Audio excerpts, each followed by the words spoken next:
Back on. Welcome, everybody. It's nice to see so many people showing up. If you could do me a favor and in the chat, if you could add your state, and I'm going to put in the chat so you know what to do. Your state, your SPDG role, and one question that comes up for you when it comes to the SPDG. Your specific project, the overall SIG network, anything, with the workings of your project. So I'm putting it in the chat right now. If you could name your state, give your title for your SPDG role, and add one question you have about your SPDG or the SIG network, that would be helpful. Welcome, Alexa, all of it. Okay. Yeah, and just so you know, as I'm putting things together, there's so many ways I could focus our time. It's really unlimited what I could do with this, because SPDG is a big thing, big project. But what I am going to do is talk more about why we do what we do, and whatever I'm not able to cover today, we will go ahead and schedule another session. And we always record it, and it's recording right now, right, Kelsey? I guess I should check it. Great. So we always record it, and then we make it available to everyone. And so even if you can't come to the next session we have, or you have a colleague who wasn't able to come today, we will make sure that it's available to you. And you can always send us questions too for us to respond to you or to cover as a whole group. And so far, questions I'm seeing. Looking for questions. Oh, the glossary of the different acronyms. I know OSEP has one, various people have them. I think, Beth, if you can think of any acronyms right now, we can help you with that, but I don't think the SPDG SIG network specifically has them, but I can talk through a few. And then general overview, roles of the different people working on the SPDG. Time frame. Okay, well, this is something specific. I'm going to go ahead and answer as many questions as I can just to start with. So before I get into that, Jennifer Coffey, when we're talking about the different roles in the SPDG, so I am the program lead. That means I oversee the overall SPDG. I'm responsible to tell Congress how we're doing. And the way I do that is through the GEPRA measures, right? So we also call them the program measures. We have 4 of them. Those are the things I'm responsible for telling Congress each year. I also give them a congressional justification where I share some impacts that SPDG is making. So that's typically going to be very specific child outcomes, or specifically, like putting more teachers in place. Those are the kinds of outcomes Congress is looking for. So 2 pieces of information, I give them every year. Sometimes I ask for more things, but these are the general, every year it happens, kind of like taxes. One is reporting the GEPRA or program measures, and 2 is the congressional justification where we talk about specific state impacts. So that's my role as the SPDG lead. I report to Congress. I oversee alongside Kelsey and John SIG network. So the different communities of practice that you can enter into, the national meeting, the program area meeting, the newsletter. Those are things I'm deeply involved in and or do myself. And then Kelsey, do you want to talk about your role, or do you want me to explain it? It's up to you. Sure. Hi, everyone. I'm Kelsey Ladd, SIG Network Coordinator. I work out of Portland, Oregon. And I help with all of the logistics side of things. So all the meeting links, when we're in person, all the conference kind of locations. So if you ever have a question about how to access a resource, or how to get into a meeting, I'm happy to help with that. Right. And so when it comes to questions that come up for you about the SPDG, if it's specific to your project, you go to your project officer. If it's something specific to SIG network, you can go to your project officer, or you can connect with Kelsey or me, typically Kelsey, but sometimes people also connect with me because she'll just send it on to me if it's something I need to answer. So specific to your project, you're going to add like how do I spend this budget question, etc. You'll go to your project officer. Specific to SIG network, you can go to your project officer and or go to Kelsey. And your project officer might forward things on to me if they're not sure about it, because I eat, sleep, and breathe SPDG, and project officers have other kinds of projects that they work with, right? They're not quite as in it every single day. And so that's why sometimes they'll bring me in. I've also been doing it for a long time. This is, I've been with the SPDG 17 years, and I've been overseeing the program for 14. So I should have most of the answers at this point. John Lind, you will also see sometimes, and he is the person, and let me bring up SIG network because I think it's nice to have something to look at. He used to sit in Kelsey's seat, and now he is overseeing it, making sure the budget is going well. He gets in when it comes to this big national meeting. So he comes in for some things, but he is also a principal investigator for IES sponsored grants. So he's got some other things going, and Kelsey also works with him on some of those IES grants. Just an interesting point of fact. So here is the SIG network site. And you can see there's a contact directory if you wanted to find another person who you're in a meeting with and you think, oh, I'm so sorry, I didn't realize my video was off. Sorry about that, guys. I just saw it at the top of my screen. And so here's a contact directory. When you go to signetwork.org, right up here, you can find people if you remember their name or their state. And then about SIG network, you can see it's located at the University of Oregon. Kelsey and John are. And there's an orientation video. We can see a little bit more. There's a mailing address, support provided by us. And it's actually Kelsey who you get at signetwork@uoregon.edu typically. But if you ever forget the email address, it's right there. So that's myself and Kelsey. And then your project officer, you're going to meet with, you're going to figure out how often you want to meet with him or her. You're going to talk about your progress. You're going to talk about your project measures. If you are a first year grantee, so sorry, if the project is in the first year, I should say, then you will draft all of your performance measures for your annual performance report and share those with your project officer prior to the APR being due. And the reason we do that is because we don't want to have to send them back to you and have you go back into G5 and start all over again. So we go back and forth and we get these performance measures right. And then you're going to end up turning those in early May. So again, I'm trying to answer questions that I saw in the chat before we start. And the report, so New York State is not in its first year. So the time frame is February, I think it's February 20th to April, February 20th to March 30th. But let me check and make sure that that is actually the case. I don't want to give you, it's just so you know that those dates, we give you a time frame of a year so that you have something. I personally, as a project officer, don't care if you're a few days here or there. It's just giving you a basic idea of the reporting period because people need that. But it doesn't make all that much of a difference to me. All right, so here's the Dear Colleague letter.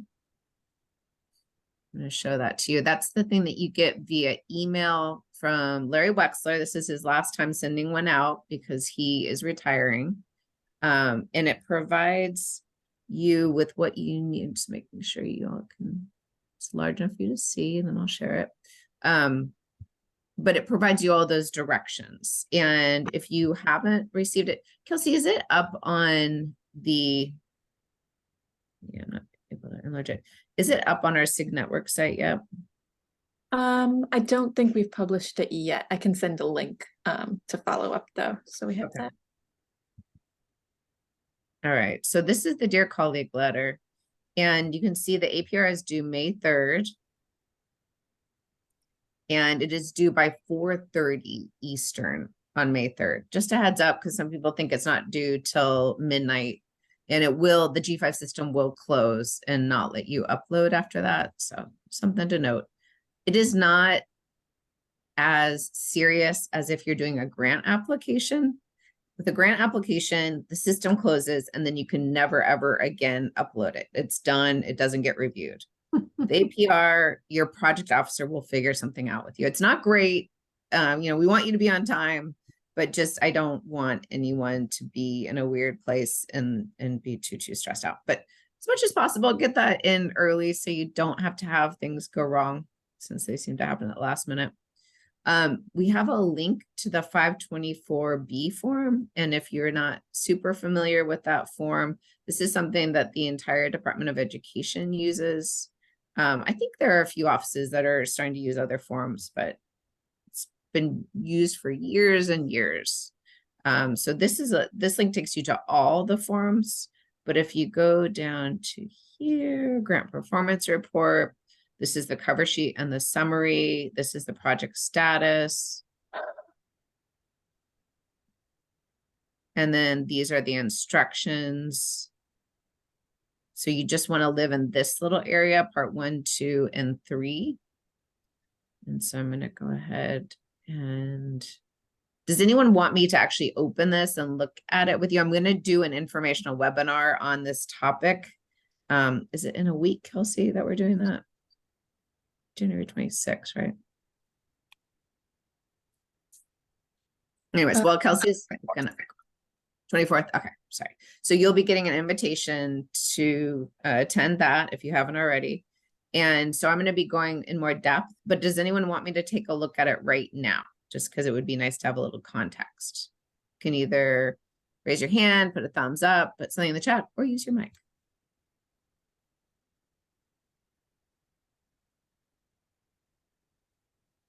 Do you see anything, Kelsey?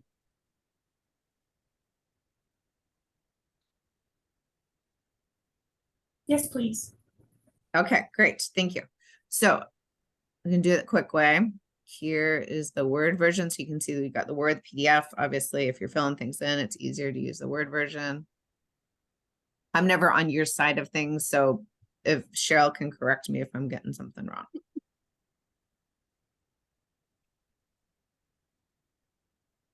All right. So this is the cover sheet. So you're going to fill this in. You got your award number and TSS. I'm not going to go over all this, but a couple of things to note.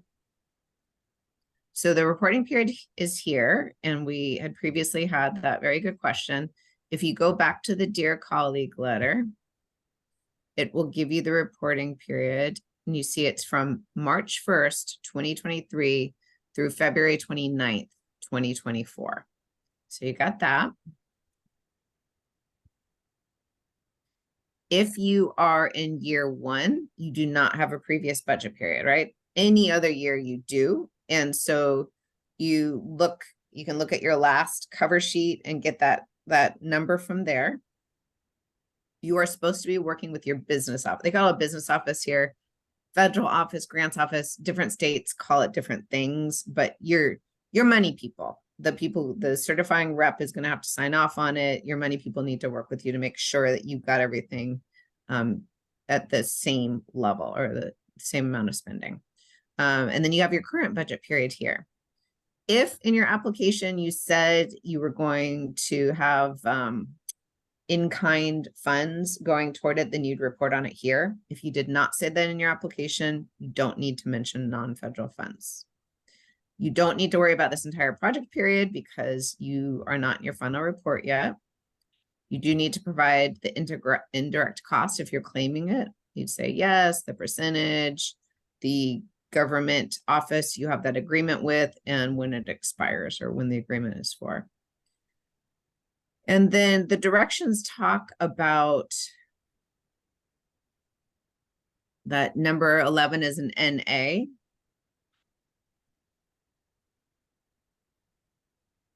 And that these are not complete because they're not your final report. And then you give the date when your final report will be submitted.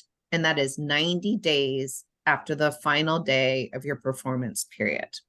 So your project, when you first receive the money, it went until, say, probably September 30th, say 2025. You have 3 months after that to turn your final report. So you would get that date at the end of 3 months. And then the project director this one, just the authorized rep signs it, which would not be the project director. It would be that person, say in your budget office, or maybe your special ed director, etc., who would sign it. This is the executive summary, where you give an overview of what you've been up to in the last year, some impacts, some takeaways. It's just a big picture description of what's happening. Any questions about the cover sheet and the summary section before I move on?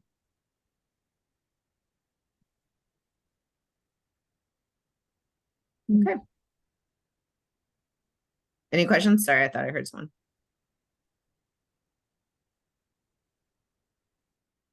All right. So then the next form is the project status chart. This one's maybe a little bit more confusing. Again, if you are in your first year of your project, then you will need to share a status chart with your performance measures in it. Doesn't have to have your full explanation of progress in it. It just needs to have your measures, and your project officer will say, hey, these look good, prior to you ever submitting them in G5. So what you do, your PR award number goes up here. And that's that H323A, and then the rest of the number. And then your objective is here, and then the measures that align with your objective are here. If you're in your first year, you probably had performance measures in your application, or at least you should have. And then you will need to look at your application, figure out what goes where. So you're taking a bigger chunk of what you want to accomplish, and then the measures that will tell you that you are meeting that objective or on your way to that objective. You can also mix in your GEPRA measures or program measures in here, and we can look at those in a second.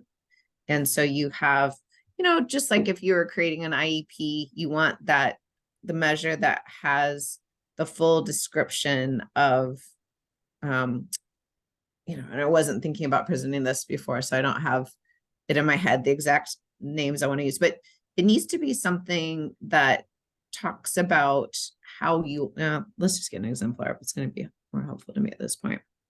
So if you go to the SIG Network site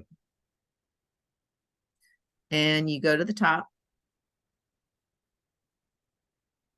you go to grants, APR, and you see how there's grants management, and then there's APR. You go there, and you can see at the top, Kelsey has created this nice table of contents. So you got the APRs, program measures for SPDGs, webinars and tools, exemplars, and fidelity resources. So pretty soon we will have the recording of the APR webinar up here once I have it. And it's also going to have the new due date for the APR, which is May 3rd, and the new directions. And it'll say APR overview for 2024. And the slide presentation, webinar recording, again, that dear colleague letter. And we can look at the guidance for the measures in a second. And then down here, we have the exemplars. So let's look at Maine's exemplar.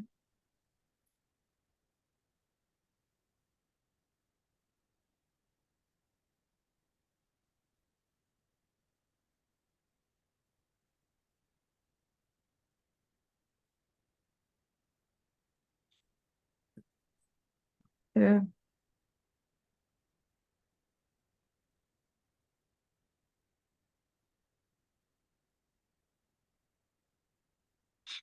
All right.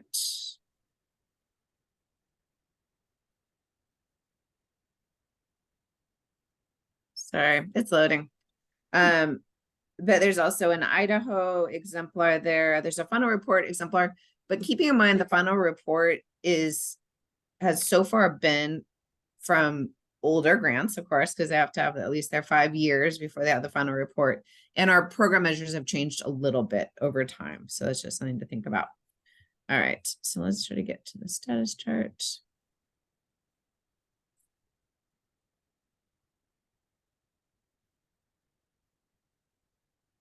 Oh, this is all description. Okay, I'm gonna not make you all sick with my scrolling. I'll come right back to it. Any questions so far though, while I'm pulling this up?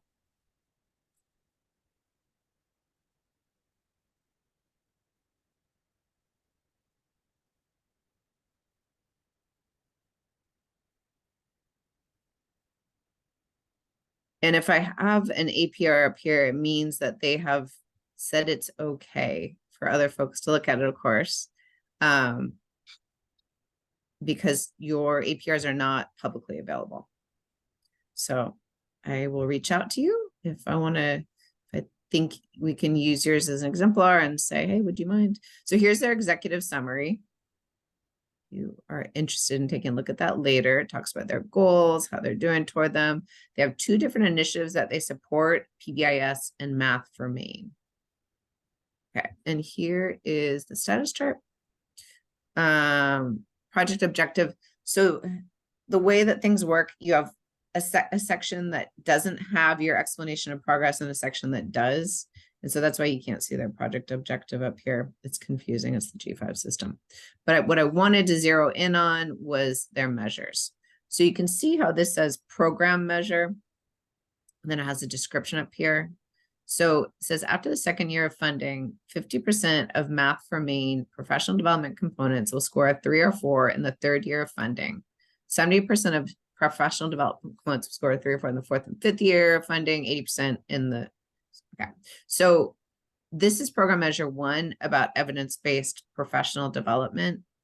And since they were in the 2nd year of funding, they needed half of the components to score a 3 or a 4.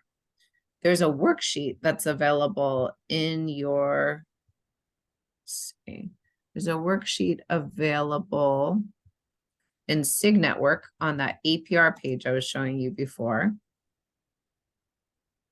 So if you go back up there, go to APR. And again, we're going to have an informational webinar on this that I'm going to go deeper, but because folks had questions, I'm responding to it right now, but this will not be the only time you'll hear these answers or these guidance resources. Okay, bless you. So because you are beyond a 2020 grantee, right, you were funded more recently, this is the rubric and this is the worksheet.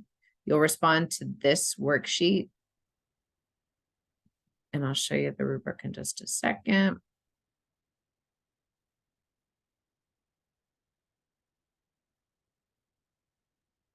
So this is the worksheet Maine is talking about. It's got 16 components. They do a self-assessment on it to see how they're doing. And the numbers you can see at the top. 1 is inadequate, 2 is barely adequate, 3 is good, and 4 is exemplary. And so they're self-assessing. And so because this is the worksheet, you can see the description of what's expected, and then you respond after the bullets over here. And so I think, trying to think of the best way to use our time. And I think it would be great for everyone to take a closer look at the worksheet, and you can see the rubric right here that gives examples of what it would look like if you were getting a score of 1, 2, 3, or 4.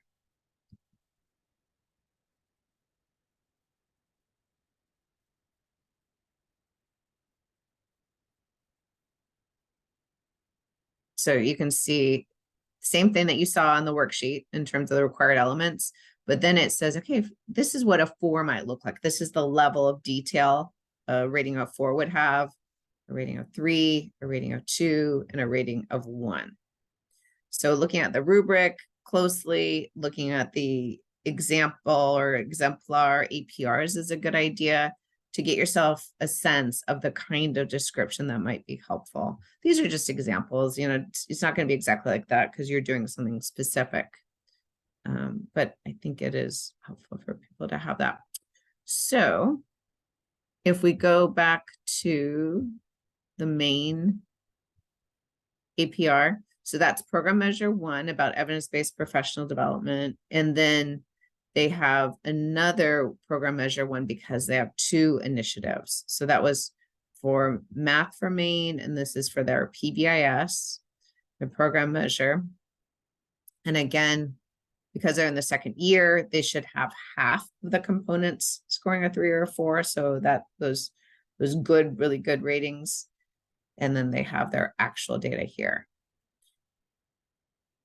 Sorry, they have their actual data over here. So it's 16 components, and they said 9 of them scored a 3 or 4. So they got 56% on Math for Maine. Then 13 out of 16 is 81% on PBIS. You can see how they labeled those program measures. And then this is their program measure 2, which is about fidelity. And with the fidelity measure, you get to set your own targets, determine what you want to do. So their measure states, within 2 years of implementation, 80% of Math for Maine teachers will implement Math for Maine practices with 70% fidelity as measured by the Math for Maine Fidelity of Practice tool. So the fidelity tool they're using. They know, the population is Math for Maine teachers, and they want 80% of those Math for Maine teachers to be doing the practices with 70% fidelity. And they want it by 2 years of implementation, which is when they're measuring it. So they've given all the different pieces that you need for a measure, and specifically for this fidelity measure. They're all present. I would say that's a really strong measure. And so they do not yet have the data because they had not been implementing for 2 years with the teachers. So I think I now have their APR. This is, a year before. So this would have been 2022. So we can update it, but at the time they didn't have it yet. And then they have the PBIS intervention fidelity, and PBIS tier 1 was 70% fidelity, and they want 80% of participating schools. So you'll notice up here for Math for Maine, it was teachers. Here at schools, they've specified that. But they've given us the tool that they're going to use. They've given us the population they're going to use it with, where they want the population to be in terms of fidelity, and then at what point in time of the project. Those are all those elements that you're looking for. So that they've got program measure 1 and 2 under this objective. And then they have project measures that also align. And so project measures, they're creating on their own. Again, they may be in the application, or they may have been created once they actually got the project, when they're meeting with all the different folks they're working with on the project. And I won't read through all of them, but just an example, within 2 years of implementation, 80% of participating PBIS advanced tier schools will implement PBIS tier 2 with 70% fidelity. And it goes on, and then there are Math for Maine measures as well. So any questions so far about program measure 1 and 2, what you do with your performance measures, anything I've shared so far?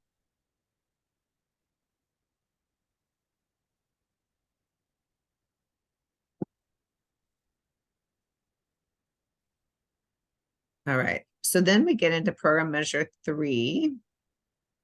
And this is how you use your funds. So specifically, you're going to look at, if you have one initiative, fine. If you have more than one initiative, you're going to look at each initiative separately and say, okay, how much did we use for training of the skill? And then how much have we used for coaching, mentoring, checking on fidelity, using fidelity data? So you're looking at that initial training funding, and then what you spend on the follow-up. And that's what you have, the data you have for this measure. So this is their percentage that they're aiming for. They want 70% of their funds to be used for coaching, for fidelity, using fidelity data to make changes, those kinds of ongoing supports that lead to better fidelity and sustainability. They want 70% of funds to be used for that. This is the amount of funds. So the numerator is the dollar amount that they spent on ongoing assistance in the form of coaching and that kind of thing. And so you can see it was $157,634. The denominator is all the professional development funds that went into Math for Me. And then they provide the same thing. And you get to set your own target for this program measure.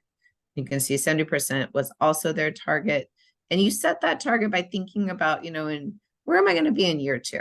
Where are we going to be in year 3 in terms of how much initial training we have and how much of the coaching and ongoing support for skills folks have already learned. And then program measure 4 is below.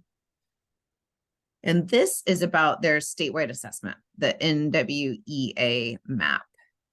And you can tell the population that they're looking at are children with IEPs in 4th and 8th grade. And what they want to do is reduce the gap for academic achievement for math between children who have IEPs and children who do not. That's the comparison. And they do not yet. This is a long-term measure, so it's the end of the grant that we'll be looking at it, but you should still report data whenever you have it. But they do not yet have those data in this APR. And then after 2 years of implementation, 8% of participating PBIS schools will have an average student climate survey score of 75% or higher. Their target doesn't match between there and there, so that's one thing that not a huge deal. And then they don't yet have those data. This is more on the initial stages of the grant. So those are the 4 program measures. You've seen all. You also saw an example of one of their project measures. I'm sorry, let's go back here. And the program measures, we have guidance for each of them right here. So there's guidance for measure 1, guidance for measure 2, 3, and 4. 4 is a newer measure. Let's look at that.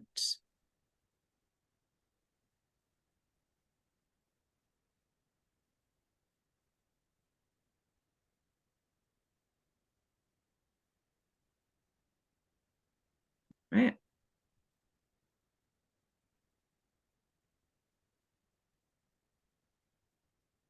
So with program measure 4, that's the one that's about the child outcome. There are times that could be a teacher outcome if you are working on retaining teachers or having more teachers go into the field. That might be a teacher number. Then it's like, oh, we have this percentage of teachers have been retained, or this percentage of new special education teachers are now teaching because we supported Grow Your Own, something like that.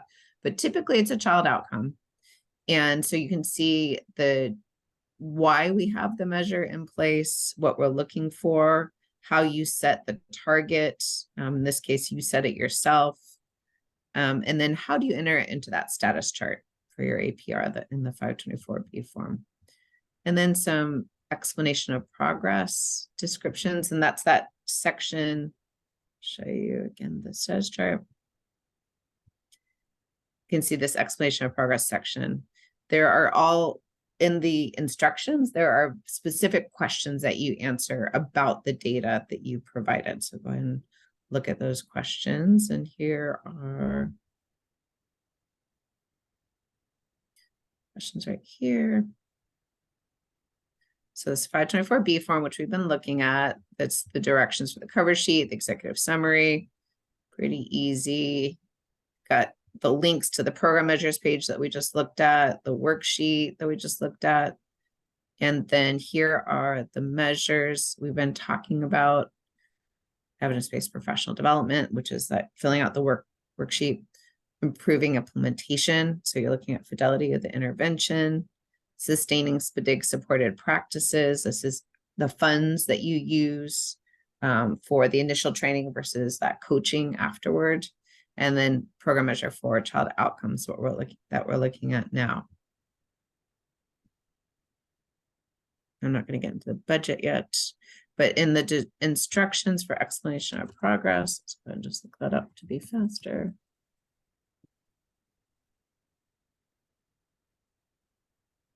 And there's nothing in there. We changed the DCL recently. So I think you have to go to the instructions page to get the more in depth, because these are kind of overview instructions. And then we also have these instructions for the grant performance report. So if you click and follow,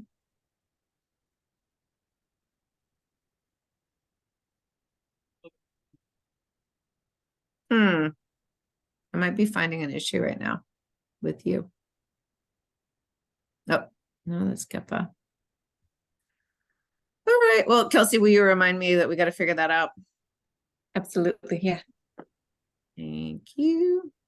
Oh, here's the instruction. Sorry. So that's part 3. Open this up. Again, the Dear Colleague letter is more of an overview.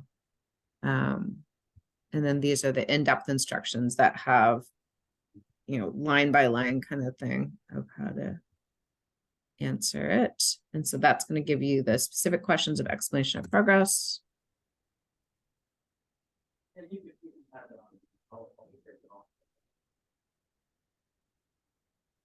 Okay, so here it is.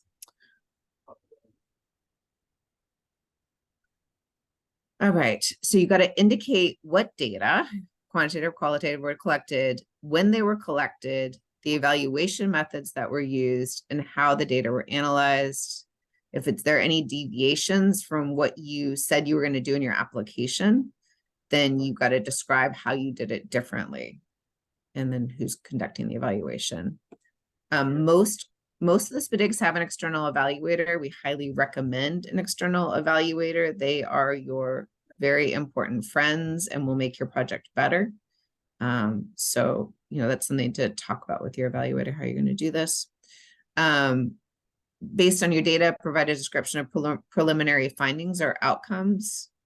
And so this is about how you're making progress. You expected to be where are you actually compared to that expectation? And if you think you're going to make up some time, you're going to be doing even better the next year, why is that? And then activities and accomplishments related to the project objective. And this is, I kind of just said expectations and where you actually are. And how are you going to monitor the progress going forward after this? And all in relation to the approved objectives that you had stated in your application or you've agreed upon with your project officer after that. And let me know, raise your hand or stop me if you have questions about any of this. So that's the explanation of progress that goes right below it.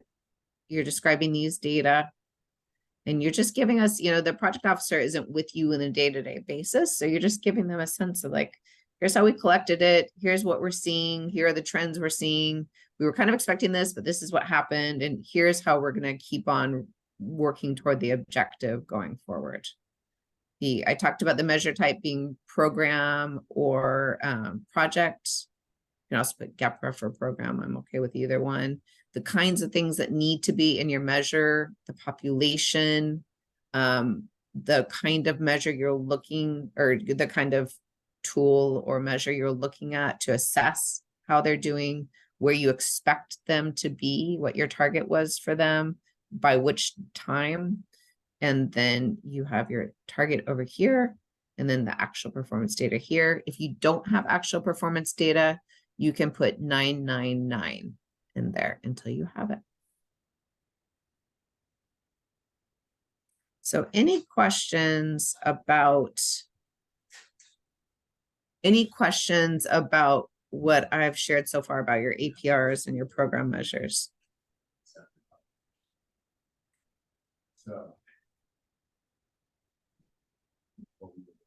Okay. All right, and then you will also notice that we have the rubric B, which describes the kind of data that is needed in your APR. It's a really easy just list of things to remember. Let's see. Okay.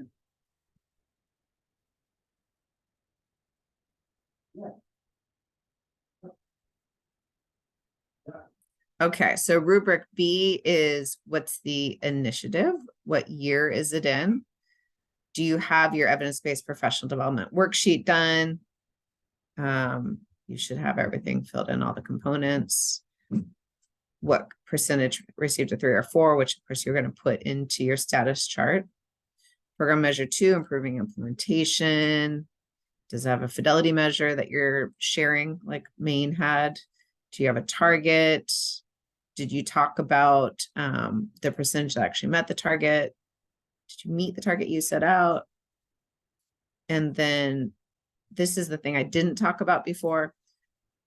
If your fidelity measure is a self-assessment, like a team is looking at their work and they're saying, okay, this is where we are, and that's how it's rated, then you have to have someone from outside that team, like the coach, go in and assess 20% of participants. We looked at the main fidelity measures. They had a school for their PBIS measure as the unit of interest. They had teachers as a unit of interest for math. So 20% of the teachers being assessed or 20% of the schools being assessed if it's a self-assessment for fidelity. And Cheryl, did you have a question about it? No, okay. Sorry, I thought I saw. So that's something you have to report on in each time. And we have a contractor who looks at all of the APRs, and they're going to look to see if you have that description in there, and they'll note it if you don't. Program measure 3 is ongoing technical assistance. So that's that cost measure. And this is a little mini list of the different kinds of activities after initial training that you could be showing cost for. And then here's the equation. It's the cost of the ongoing TA. So the cost of the coaching, the fidelity measure, that kind of thing. And that's the numerator, and the numerator and denominator cost of all the professional development activities for the initiative. Got to set your target each year. And then, did you meet your target basically? And then here's the child outcomes description of the things that you need to include having a child outcome measure. So stating what the measure is, like in that case, we looked at Maine and it had the NWEA statewide achievement, the map, which they were using for their statewide achievement. And so that's the outcome measure. They said who their population was, children with IEPs and 2 different grades. They set a target for them, the percentage they wanted to be proficient on that test in math. And then they didn't have actual data yet. So they had the 999. So later on, they'll be looking at that for the target, but it'll be toward the end of the project. So I'm going to pause. Any questions about anything you've heard so far?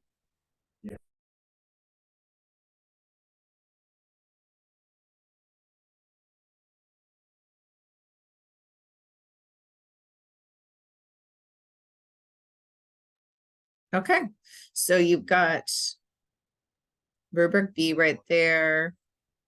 There's also this form.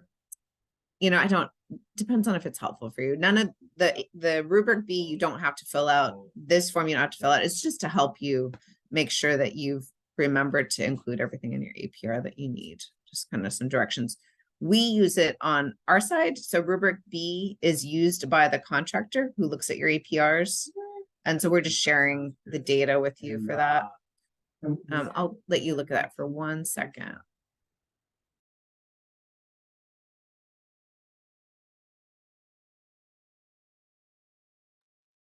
Okay, so here's the grantee award number. So this is what our project officers, some of them choose to use this as they're looking through your APR to make sure everything is there. If you are not in year 1, if you're in year 2 and beyond, you're going to give your GEPRA measures or your program measures to your project officer by April 15th so they can review them. And they might use this APR sheet to make sure everything is intact, or they could use rubric B. It just kind of is dependent on that. So again, this is just a helpful thing, not something you have to fill out, but some things to consider that are not GEPRA measures, or just what your plans for sustainability are. How do you want to help your initiative to be around once you are gone, right? Once the project's not supporting those schools and districts, how are you using implementation teams to build capacity and help with sustainability? And this is for us, like when we notice something that is being done really well, or the questions we have, or items for further discussion.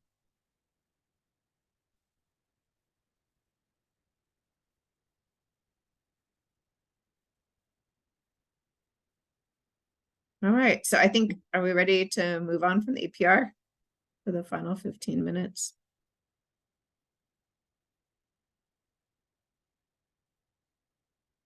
And if you want to get into the topic of fidelity, which was something I was going to present some more on today, and I can, and oh, we got to change that link. The Active Implementation Hub is new, and let's see if we can find the fidelity brief. So this is CSAP, the State Implementation and Scaling Up of Evidence-Based Practices TA Center, and we work quite closely with them, the SPDGs do. And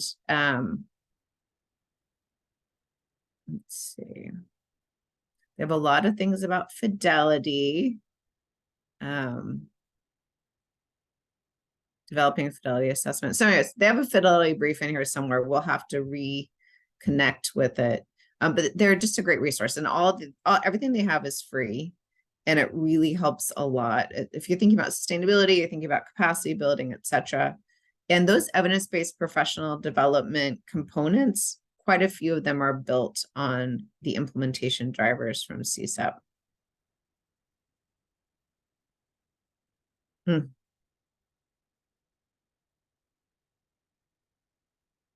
But it looks like it's not, the fidelity brief is not going to happen for us today. But I would recommend, where is it? This is kind of a fun one. So Minnesota, Ellen Nasik, some of you may have met her before. She's very fun to work with. And it's just she's a fun person to work with, and she's a fun writer as well. And you may enjoy this. So I'll put that in the chat.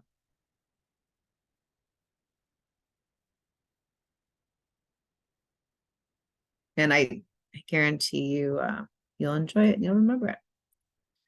All right, so looking at folks' questions, the other one was about roles. I do wonder if I answered, I wasn't sure if the question was about roles specific to your state's SPDG or roles with SIG Network and OSAP. So if anyone still has questions about roles, let me know. Yep, SIG is holdover from state improvement grants. Thank you, Kelsey. That's why we're still called the SIG Network, because we just didn't change it. Allowable applications to Part C and Part B. So the SPDG does not have the same restrictions that IDEA Part B and Part C funds do. We have different rules. We're discretionary grants, and so we have to follow uniform guidance, which, you know, IDEA Part B and Part C do too. We have to follow the rules of the NIA that you responded to. So at least 90% of funds need to be used for professional development, up to 10% for the other things. We have to do the GEPRA measures, that kind of thing. So we have our own rules that was in the notice inviting applicants that you responded to, the NIA. But we can serve, we don't have the rules of the same rules about the personnel we serve. And so basically it's anyone who is serving children with disabilities. They could be serving other children. They could be general educators. Our purpose is to improve results for children with disabilities, but we can go about it in some more flexible ways than IDEA Part B and Part C can. You can blend and braid funds, you know, that's going to be somewhat that's going to be more about your state's flexibility with that than ours sometimes, but certainly ask your project officer if you have questions about blending or braiding that you want to do with Part B and Part C.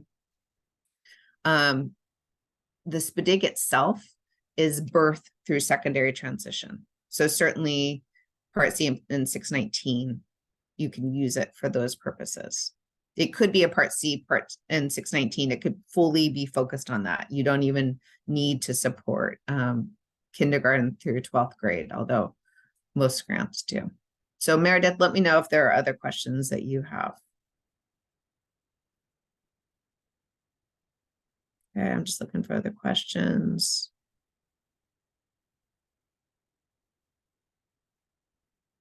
Okay, not a specific question. And then, okay, Meredith is okay. Questions. Preparing for a 2025 SPDG grant. So I am working with NASD. Does everyone know what NASD is? National Association of State Directors of Special Education. So really, if I was going to be pronouncing it correctly, it'd be NASD. It wouldn't sound as good. But we're working with NASD. We OSEP, which is really me in this instance, and we are creating a series of webinars that potential applicants should watch. And it'll be helping you with things like implementation science and sustainability and engaging families. And so we are going to have the first session on, I'm just looking at my calendar right now to make sure I give you the right date. It's early February. I want to say it's February 7th. Yeah, February 7th. I'm going to forward it to Kelsey right now so that she can forward it to others. It's not going to be Zoom. It'll be Teams because it crosses the line of what the SIG network should be supporting you with. So it's my webinar, not SIG networks, not Kelsey's in this instance. But she can go ahead and send you an invite. So the first session is going to be on family engagement and what deep engagement looks like, meaningful engagement. And so you'll have the Joanne Cashman from NASD, who was one of the creators of leading by convening and many other tools that you've probably seen in your work for NASD. And she used to head the IDEA partnership once upon a time. And then Carolyn Hayer, who is the lead for the Center for Parent Information and Resources that OSEP funds. That's the National Parent TA Center. And then Carmen Sanchez may be on it as well. And she heads the parent centers at OSEP. So we'll start with family engagement, but we have a lot of other topics underway. We'll have one webinar a month. They'll be recorded. They'll be available for everyone. But if you'd like to see our old series that we produced in 2020, I can give you the link for that too. And it's on something called Live Binders, which I had not heard about before I did this work. I guess Texas uses them. So this series, Elements of a Successful SPDG, some of the things we're just going to repeat, in a new version of it because it's still good information. Some things we won't do again because I don't think it's quite as important as it used to be. But you're welcome to watch that series and look at the resources. Okay. Great.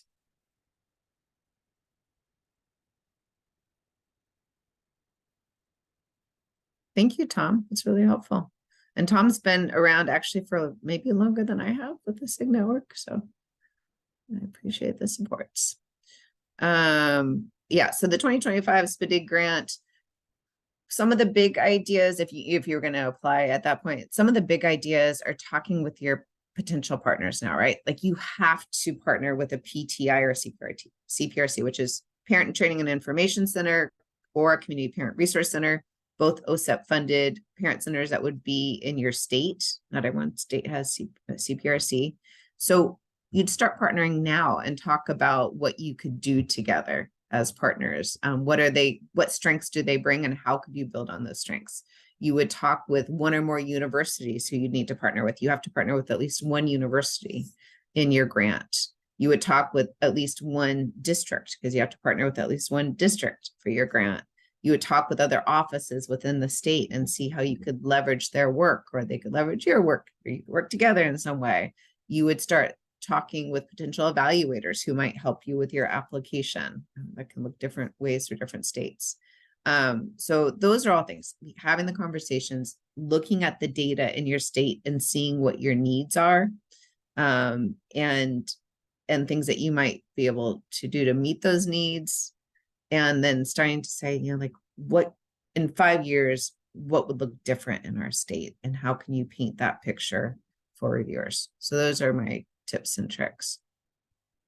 I was just going to show you something and I've already forgotten what it is. And then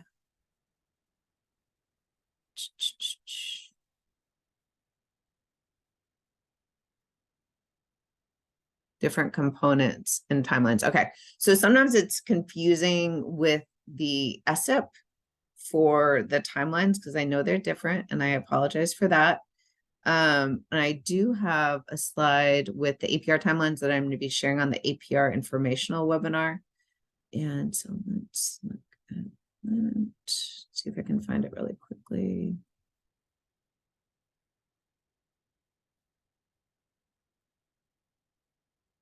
I don't know if I'm going to be able to find it in time, but the big idea is that May 3rd is when your APR is due. When it comes to applying for a new SPDG, we never know when that notice is going to come out from year to year. However, if we make any changes to the notice inviting applications, we have to let you know ahead of time and let you comment on the potential changes. So you won't be surprised if there's a change. I'll have lots of heads up. Good. Yeah. Yeah. University partners, definitely. All right. I think I answered the questions, but if I missed one, if you all wouldn't mind adding that to the chat right now.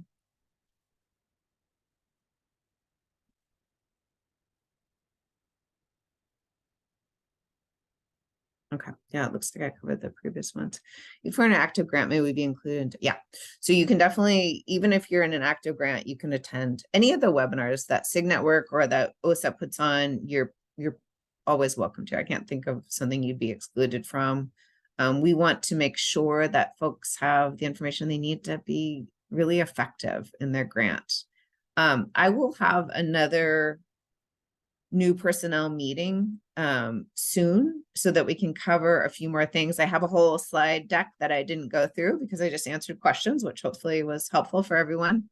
But I do have some other things I can share with you, like the logic model for the SPDG and the theory of action that I'd like to go through. So we can do that another time. And again, this recording will be available if you had other personnel who weren't able to be here or want to view it later on. I hope everyone stays warm and or gets to enjoy the snow. And it's good to see you all. Thank you, Kelsey. Take care. Bye.